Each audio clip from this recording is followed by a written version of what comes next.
हाँ जी, ऐसे ही 1 second 1 minute की बात नहीं दिखाना था। लग नहीं रहा आपको कि खेतों में पता नहीं कितने लोगों का तजुर्बा है, पगडंडियाँ बनी होती हैं चलने की, नैरो सी, वो बनी हुई लग रही है हमें। इसको जो है ना, इसकी खूबसूरती जो है पगडंडी की, कि ये कहाँ लेके जाएगी, क्या होगा आगे, ये भी एक मिस्ट्री होती है। ये भी एक ज़िंदगी का एक तरह से मोड़ है। राज है, मुझे तो खैर इस राज के बारे में पता है कि कहाँ लेके जा रही है, आप लोगों को नहीं पता। लेकिन ये मुड़ के रही है, जा रही है किसी तरफ। अल्टीमेटली इसको कहीं पहुँचा देना है या नहीं पहुँचाना है, ख़त्म हो जानी है आगे जाके, और फिर वापस आना पड़ेगा। तो सब चीज़ें जो है ना, ये तजर्बे से सीखने की बातें हैं। इसमें कोई सही तरीका नहीं है, कोई बुरा तरीका नहीं है। सब बाज़ औक़ात मैं ये कहता हूँ बड़े ज़ोर शोर से, कि लोग कहते हैं कि ब्लैक एंड वाइट, कि जी एक चीज़ ये तो सही है, गलत है। मैं कहता हूँ कि सही गलत तो बहुत ही कम होती है, और यानी कि ब्लैक एंड वाइट तो कम है, बीच में ग्रे एरिया जो है ना, जिसको कि बीच की बात कही जाती है, वो बेशुमार है। तो आप ये मत सोच के हमेशा करें कि ये बात सही, ये बात गलत। उर्दू में सब असल में 2 ही लफ्ज़ इस्तेमाल होते हैं, सही और गलत। लेकिन ये कि शायद आप उर्दू दान जो देख रहे हैं वीडियो, वो बताएंगे नहीं, और भी चीज़ें हैं बीच की। तो दरमियानी रास्ता जो है, उसमें बड़ी वेरिएशन है। तो वो वेरिएशन जो है, वो इंसान को इंसान बनाती है। जो सिर्फ़ गलत और सही कुछ चीज़ों पे ही लागू होता है कि ये गलत है, ये सही है। ज़्यादातर चीज़ों पे गलत और सही की सिर्फ़ और सिर्फ 2 किस्में लागू नहीं होती, बल्कि दरमियाना रवि जो कहलाती है, वो ग्रे एरिया जो है, वो ज़्यादा लागू होता है। हर किसी का अपना दरमियाना रवि है, एज़ लॉन्ग एज़ के फिर वाली बात घूम फिर के कि आप किसी को नुकसान ना पहुँचाएँ, किसी को तकलीफ़ ना दें, अज़ियत ना दें, किसी का दिल ना तोड़ें। मतलब दिल ना तोड़ने से मतलब दिल को वो ना करें, हर्ट ना करें। तो बाकी सब चीज़ें जो है ना, वो आपके अपने लिए हैं, वो आपकी अपनी सोच के लिहाज से हैं। और अपना खुद जो है वो, ये जो कहा जाता है अपना खुद रास्ता, मतलब कहा जाता है कि पाकिस्तान के सिस्टम में, इंडिया के सिस्टम में बड़ी बातें होती हैं। नाकाम बंदा, ये तो कुछ बन के नहीं दिया, इसने तो कुछ करके नहीं दिया। क्योंकि वहाँ के सिस्टम में 2-3 ही चीज़ें हैं जो कि आपको कामयाब बना सकती हैं। अनफॉर्चुनेटली कह रहा हूँ मैं, उसको एंडोर्स नहीं कर रहा।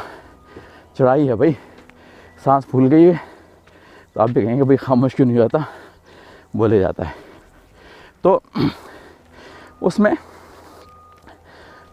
जो है मर्दों के लिए और लड़कियों के लिए कामयाबी के थोड़े से डिफरेंट क्राइटेरिया हैं। एक जनरल क्राइटेरिया बता रहा हूँ एजुकेशन के लिहाज से, कि आप डॉक्टर बन गए, इंजीनियर बन गए, आपने MBA कर लिया। मेरे ख्याल में यही 3 चीज़ें हैं जो कि आपको गिनवा देंगी कि आप कामयाब हो गए जी। बाकी अगर आपने कुछ और किया तो बस छापा पड़ जाता है, इसमें तो कुछ करके नहीं दिया, तो वो वाली बात आ जाती है। तो उसके बारे में मैं ज़रा पहुँच गया हूँ पर, अब मुझे जो है वो बेंच भी नज़र आ रही है, तो वो भी मैं दिखाता हूँ आपको। एक बंदा आ जाओ यहाँ पे, वो भी जा रहा है वापस। तो लोग जो हैं कान से म्यूज़िक लगाए हुए होते हैं। इतनी जगह पे आए हुए हैं, खामोशी की, चिड़ियों की चहचहाट, हवा की सनसनाहट, उसको सुनने के बजाय यहाँ पे भी वो म्यूज़िक लगाए हुए हैं अपने कान से। ये बात मुझे समझ में नहीं आती भाई। हर एक का फिर कहता हूँ कि ग्रे एरिया में इसको डाल देता हूँ, मुझे समझ में नहीं आती। इसका मतलब ये नहीं कि मैं सही हूँ, गलत है, मेरी समझ में नहीं आती, लेकिन मैं उसको गलत नहीं कह रहा। तो यहाँ पे मैं आता हूँ, और जो मैं बेंच दिखा रहा था उस पर किसी ने भी रिसेंटली अनफॉर्चुनेटली लिख से दिया है, मुझे पसंद नहीं आती। फिर वाली बात है, ये शायद ग्रे एरिया है या नहीं है, कोई बाकू जो भी किसी ने अपने मार्कर से, पेन से मेरे ख्याल में लिखा है, शायद ये इजीली, हाँ, ये जो भी कुछ चीज़ है उसके हाथ में थी, उसने उससे लिख दिया है। यहाँ तो असल में जो थी ना, वो आप ये देखें, लिखा हुआ है, इन loving memory of bill crane, leader of the band and lover of the spark. तो वो क्योंकि उसको पार्क बहुत पसंद था, तो वो जब दुनिया से गुजरा है तो उसकी फैमिली वालों ने कहा क्या उसकी मेमोरी में किया जाए, तो उन्होंने एक तरह से इस पार्क वालों से डिस्कस करके निगोशिएट करके ये बेंच यहाँ पे इंस्टॉल करवाई है। मैं बेशुमार दफ़ा आके बैठा हूँ तो इससे अंदाज़ा होता है कि क्या मज़े की जगह बनाई है किसी ने। ठीक है, दुनिया से गुजर गया। इस दरख्त पे लास्ट टाइम आया था मैं, तो मेरी बेटी जी थी वो चढ़ के काफ़ी ऊंचाई तक गई थी। फिर यहाँ पे आके हम लोगों ने कुछ अपने पुलअप्स भी किए थे इसके ऊपर, तो एक दूसरे को दिखाने के लिए कि अभी मैंने इसलिए किए थे कि जी देखो ऑलमोस्ट 63 साल का और अभी भी मैं कर सकता हूँ। उसने दिखाने के लिए की थी कि मैं लड़की हूँ, देखो मैं भी बहुत सारी कर सकती हूँ, तो उसने मुझे हरा तो दिया। लेकिन ये कि ये कोई तरीका नहीं है कि आप लड़कियों को लड़कों को डिफरेंट बकेट में डालें कि जी लड़कियाँ ये नहीं कर सकती, लड़के वो कर सकते हैं। लड़कियाँ एक्सरसाइज वर्जिश और स्ट्रेंथ क्रिएट कर रही हैं अपनी, तो पता नहीं क्यों इतनी उसकी अहमियत नहीं है, क्यों उसको इतना समझा नहीं आता। मैं वीडियो दिखाते आ रहा हूँ, आपको नज़र आ रहा होगा सामने सारे दरख्त ऊपर, सारे पीछे पहाड़, इधर जो हैं वो विनियर्स हैं, उसमें लगी हुई हैं, वाइन्स हो रही हैं ग्रीन बेशुमार।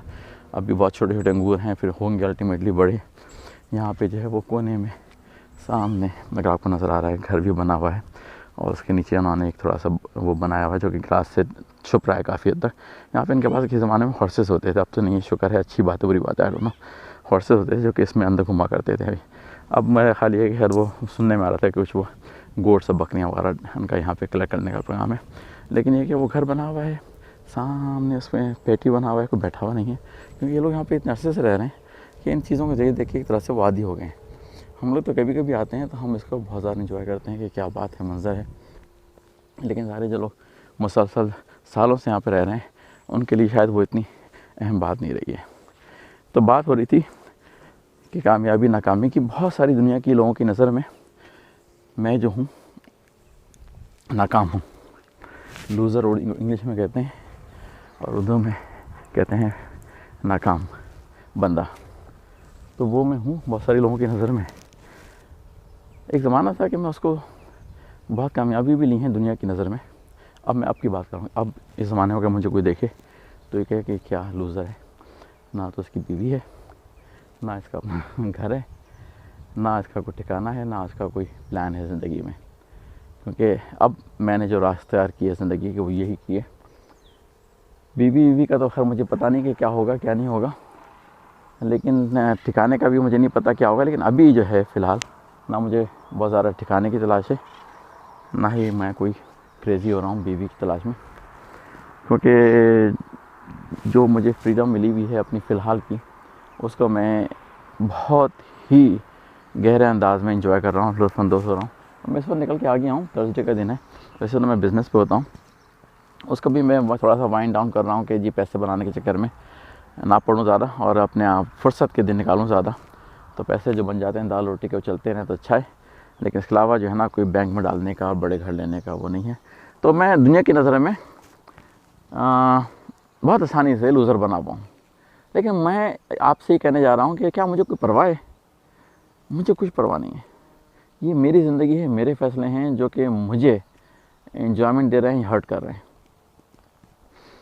अब दुनिया को मैंने खुश करना नहीं करना, अब कोई ख्वाहिश रखता हूँ अपने अंदर अंदर कि दुनिया को खुश करने के चक्कर में पड़ा रहा हूँ मैं। ये मेरी ज़िंदगी, उसमें मैं जी रहा हूँ और मुझे इससे पता है कि मेरी खुशियाँ क्या हैं, मेरे ज़िंदगी को एंजॉय करने के तरीके क्या हैं। मुझे बड़ा घर चाहिए, मुझे कोई बड़ा घर नहीं चाहिए, मुझे छोटा घर चाहिए। मैं रेंट पे कमरे का ले रहा हूँ, उसमें रह रहा हूँ मज़े के साथ, नहीं रह रहा हूँ। दुनिया सवाल बहुत करती है जब कभी मुलाकात होती है किसी पार्टी फंक्शन में लोगों के साथ, बड़े घूम फिर के, हाँ भाई क्या हो रहा है, पैसे बस सही हो रहे हैं, जिम बस सही चल रहे हैं, सब मसले सब, हाँ जी सब अल्लाह का शुक्र, सब अल्लाह का शुक्र, सब ठीक है, सब ठीक है।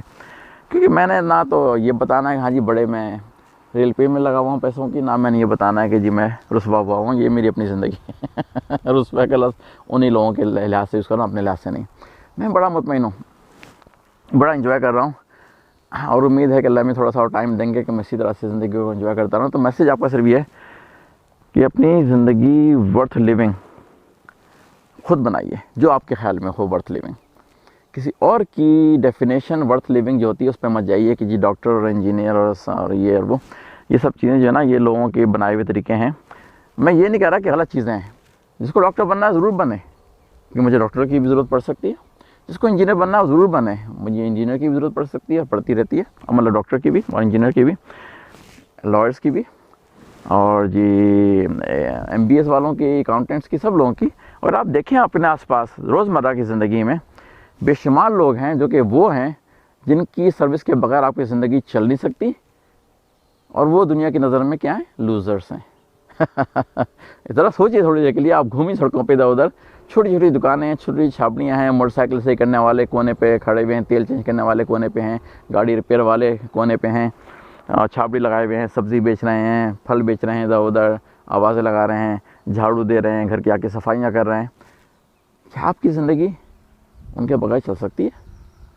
ज़्यादातर केस में नहीं चल सकती। अगर नहीं चल सकती तो आप उनको प्रॉपर अहमियत दें, जो कि अमेरिका में बहुत ही प्रॉपर अहमियत दी जाती है। यहाँ पे किसी को लूज़र और ये नहीं। मैंने अमेरिका में आके सिक्योरिटी गार्ड की जॉब की है, जो कि पाकिस्तान में चौकीदार कहलाता है। तो पाकिस्तानी लिहाज से, माशरे के लिहाज से तो वो तो लूज़र हो गया। मैंने यहाँ पे आके की है काफ़ी अर्सा, क्योंकि मेरी उस ज़माने की वो नीड थी, और अभी भी लोग कर रहे हैं। पूरी ज़िंदगी उनके सिक्योरिटी गार्ड बने हुए, यानी कि चौकीदार बने गुजर जाती है। अमेरिका में उनकी रिस्पेक्ट है, उनका अपना रहन सहन है, उनका अपना सिस्टम है। कोई ये नहीं कह रहा अच्छा जी तुम तो सिक्योरिटी गार्ड चौकीदार हो, तुम्हारी क्या। उनकी अपनी जगह है, उनकी अपनी प्लेसमेंट है।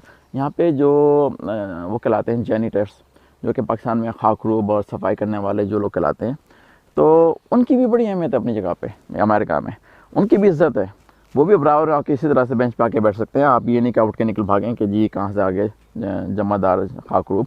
वहाँ पे जो है, यहाँ पे वो लोग भी उसी टेबल पे आके बैठ के खाते हैं, उसी जगह से हंसी मजाक होता है, उनके उससे मिलना जुलना होता है, उन्हीं से हैंड शेक किया जाता है, उन्हीं तरह से उनको प्रॉपर रिस्पेक्ट दी जाती है, घरों पे आना जाना सब कुछ होता है।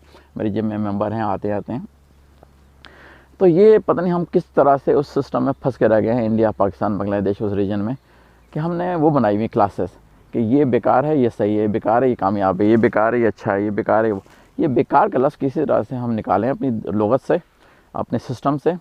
हर कोई जो है ना कंट्रीब्यूट कर रहा है दुनिया में एक बहुत ही अहम लेवल पे, और उस कंट्रीब्यूशन को आप अप्रिशिएट करें, उसको समझें, और उसको आप ये मत सोचेंगे 2 पैसे का। सबसे ज़्यादा इंपॉर्टेंस मैं किस चीज़ को देता हूँ, लंबी हो रही है तकरीर मेरी, भी रुकूँगा यहाँ पे। मैं अपनी शक्ल क्या दिखाऊँ, मैं आपको पीछे के मनाज़िर भी दिखाता हूँ, ताकि आप थोड़े से तो लुत्फ़अंदोज़ हों मेरी बातें सुनते हुए। कि पीछे से मैं आया हूँ, इधर से ही आपको नज़र आ रहा है, यहाँ से मैं घुमाता हूँ। ये यहाँ पे दरख्त है, इसके बीच में ये ऑरेंज नहीं रखा हुआ है, ऑरेंज का सिर्फ छिलका है, किसी ने ला के ऐसे डेकोरेशन के लिए रख दिया, लेकिन पीछे बर्ड्स आके बैठ गई है, उसकी चहचहाट है और सब कुछ है, और पीछे रास्ता जा रहा है पतला। तो बताने का मकसद ये था कि जो ज़िंदगी में सबसे इम्पॉर्टेंट चीज़ मुझे लगती है ना, वो स्ट्रीट स्मार्टनेस लगती है, कि आपने अकल सीख ली है। अकल स्कूल से नहीं आती है अनफॉर्चुनेटली। स्कूल के टॉपिक में कभी वीडियो बनाऊंगा, एजुकेशन के टॉपिक के ऊपर, और पाकिस्तान नहीं, अमेरिका के भी एजुकेशन के टॉपिक के ऊपर। लेकिन मुझे कभी भी नहीं लगा कि स्कूल, कॉलेजेस, यूनिवर्सिटीज़ आपको अकल सिखा रहे हैं। अकल आपको आती है जब आप लोगों से डील करते हैं और समझते हैं, और दिमाग को ओपन रखते हैं, उससे सीखते हैं, उससे आगे बढ़ते हैं, वो अकल कहलाती है। ज़्यादातर लोग अकल के मामले में पैदार वो मतलब ये कि उनमें, मुझे अपने लिहाज से, मेरी अपने जो भी जजमेंट है गलत है सही है, कि वो मुझे नहीं नज़र आती कि वो कोई उन्होंने पढ़ाई से कोई अकल सीखी है। पढ़ाई से बस वो बुक की जो चीज़ें आ जाती हैं, सीख जाती हैं। मैं तो आपको एक बात बताऊंगा कि मैंने जो भी पढ़ाई की अब तक, ज़रा जो कॉलेज में, स्कूल में, यूनिवर्सिटीज़ में, वो तो मैं समझता हूँ कि अगर मुझे बहुत तलाश करनी पड़े मैंने कहाँ पे यूज़ किया, तो बहुत ही मुश्किल हो जाएगी मुझे। इवन कि मैंने मैकेनिकल इंजीनियरिंग की डिग्री के बाद मैकेनिकल इंजीनियरिंग के लिहाज से जॉब भी मुझे मिली, और मैंने जॉब भी की, लेकिन मैंने जो पढ़ा था उसमें एक रत्ती भर इस्तेमाल नहीं आया उसका। कॉमन सेंस की बातें ज़्यादा इस्तेमाल आ रही थी, और मैं जॉब पे जो चीज़ें सीख रहा था वो ज़्यादा इस्तेमाल में आ रही थी, क्योंकि वो चीज़ें बहुत ही मुख्तलिफ हैं जो कि बुक में पढ़ाई जाती हैं। फिर यहाँ पे आके मैंने जो मास्टर्स किया कंप्यूटर साइंस में, उसके बाद मैंने कंप्यूटर साइंस में काफ़ी अर्से जॉब भी की है, उसी मतलब डिग्री के लिए रेफरेंस है। डिग्री के हर एक फ़ायदा बस हुआ है कि मुझे जॉब मिलती चली गई है, क्योंकि वो डिग्री चाहिए होती है लोगों को। लेकिन जब कोई भी मैंने जॉब की है डिग्री के बाद, पहली जॉब मेरी जो थी, जब मैं गया हूँ उसके ऊपर, तो मुझे रत्ती भर नहीं पता था मैं कर क्या रहा हूँ क्या हो रहा है और क्यों हो रहा है। मैं तो घबरा गया था कि मैंने सारी पढ़ा है, सब कुछ किया है, और मुझे जॉब भी मिल गई है, इंटरव्यू भी हो गया मेरा। अभी मुझे जो काम दे रहा है तो मुझे पता नहीं चल रहा कि हो क्या रहा है, ये गाड़ी किस तरफ जा रही है। लेकिन ये कि उससे अंदाज़ा हुआ कि ये सब चीज़ें जो है ना आ जाती हैं, सीख जाते हैं, अगर आप अपने दिमाग को खुला रखें और सीखने के लिए तैयार हों। तो बहुत सारी फील्ड्स हैं दुनिया में ऐसी जिसके लिए ज़रूरी नहीं कि आपके पास एक्चुअल एजुकेशन हो। अगर आप टाइम लगाएं थोड़ा सा, बगैर डिग्री के भी आप बहुत सारी चीज़ें कर सकते हैं। वो खैर मैं एक अलग टॉपिक है, इस पर बहुत लोग नाराज़ भी जाएंगे, लेकिन मैं करूँगा ज़रूर। तो वो है, तो आप स्ट्रीट स्मार्टनेस की तरफ अपने बच्चों को, और अगर आप खुद बच्चे हैं तो अपनी तरफ उसको तवज्जो दें कि आप दुनिया से जो सीखेंगे ना, वो आपको बहुत दूर तक लेके जाएगा। स्कूल तो बस आपको एक डिग्री दे देगा, सर्टिफिकेट दे देगा। और आपको बताऊं कि दुनिया में बेशुमार कामयाब लोगों की मिसालें हैं, अमेरिका में भी और दुनिया की दूसरी जगह पे भी, जिनके पास कोई डिग्री नहीं है। हाई स्कूल के भी हैं, कुछ लोगों ने कॉलेज गए हैं, ड्रॉप आउट हो गए हैं।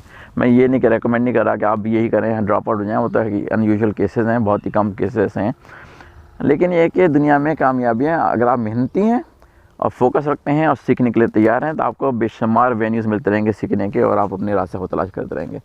बिल गेट्स हो गए, और जनाब स्टीव जॉब्स हो गया, और बहुत सारे लोग हैं जिनकी कहानियाँ मशहूर हैं कि जी उन्होंने कोई एजुकेशन प्रॉपर नहीं ली है, कोई डिग्री नहीं ली है, लेकिन ये कि वो सीखा, उन्होंने दुनिया को तब्दील करके रख दिया है। अगर आप बिल गेट्स के देखें, माइक्रोसॉफ्ट को, उसने दुनिया को, मैं इसको तारीफ़ नहीं कर रहा बिल गेट्स की, मैं उसके काफ़ी ख़िलाफ़ भी हूँ, लेकिन उसने उस टेक्नोलॉजी के लिहाज से, माइक्रोसॉफ्ट के लिहाज से, विंडोज़ के लिहाज से दुनिया को तब्दील करके रख दिया। उसी तरह से स्टीव जॉब्स जो एप्पल के हैं, जब तक ज़िंदा रहे उन्होंने भी दुनिया को एक नया रुख दिखा दिया, नई चीज़ दिखा दी। अच्छी या बुरी, टेक्नोलॉजी के फ़ायदे नुकसान सब अपनी जगह पे, लेकिन एक क्या तब्दीली लेके हैं बगैर किसी डिग्री के। तो आप दुनिया से सीखें, इससे स्मार्ट रहें, मुख्तलिफ जगह पे अपने आप को डालते रहें, क्योंकि सही वक्त पे सही जगह पे होना जो है ना, और साथ में स्ट्रीट स्मार्ट, यानी आप ज़हनी तौर पे बहुत खुले हुए हैं और हर चीज़ को फेस करने के लिए तैयार हैं, वो आपको कामयाबी दिलाएगा। क्योंकि स्टीव जॉब्स के साथ भी सेम हुआ, वो सही वक्त पे सही जगह पे उसको सही लोग मिले। उसने तो खुद प्रोग्रामिंग नहीं की है, उसने सही लोगों को कलेक्ट किया जिन्होंने उसको सारी बेस बनाई टेक्नोलॉजी की। वो अच्छा सेल्समैन था, उसके पास विजन था, तो उसने उस चीज़ को यूज़ किया है।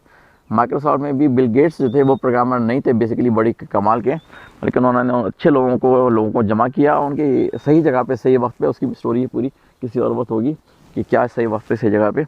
लेकिन ये जो है ना ज़िंदगी के मोड़, इसको फेस करते रहें कि इन्हीं मोड़ों में से कोई मोड़ आ जाएगा जहाँ पर कि आप ऐसे तेज़ी से एक्सेल कर जाएंगे कि आपको खुद हैरत हो जाएगी कि क्या हुआ ये। मेरे साथ भी ऐसे कुछ वाक़यात हुए हैं, कभी मैं शेयर करूँगा। अच्छा जी, यहाँ से मैं अब आगे निकलूँगा, क्योंकि मैंने असल में प्रोग्राम तो यहाँ बनाने जाने का था। मैं तो आपको सिर्फ दिखाने लिए आया था कि ये हाइक पे मैं आया था और आता रहता हूँ अक्सर, और क्या जनाब ये खूबसूरत जगह है। तो कितनी देर मैंने आपको तंग कर दिया, ऑलमोस्ट 17 मिनट, तो बर्दाश्त कर लिया करें, क्योंकि इसी में जो है ना वो आप कुछ बातें सीख भी जाएंगे। मैं आपको ऊपर आके थोड़ी सी मंजर दिखाता हूँ। एक तो रास्ता ये आ रहा है, यहाँ से ये साहब आ रहे हैं चलते हुए, और एक रास्ता ये है जहाँ से मैं अब निकलूँगा, और पीछे भी एक रास्ता, इस तरफ भी एक रास्ता था जहाँ से मैं गुजर के आया हूँ। और नीचे आपको अगर पगडंडी नज़र आ रही है, वो भी बेशुमार पगडंडियाँ निकली हुई हैं यहाँ से। तो मेरा टाइम यहाँ पे हो गया है इस जगह पे पूरा, मैं वीडियो को रोकता हूँ जी। अच्छा जी, खुदा हाफिज़।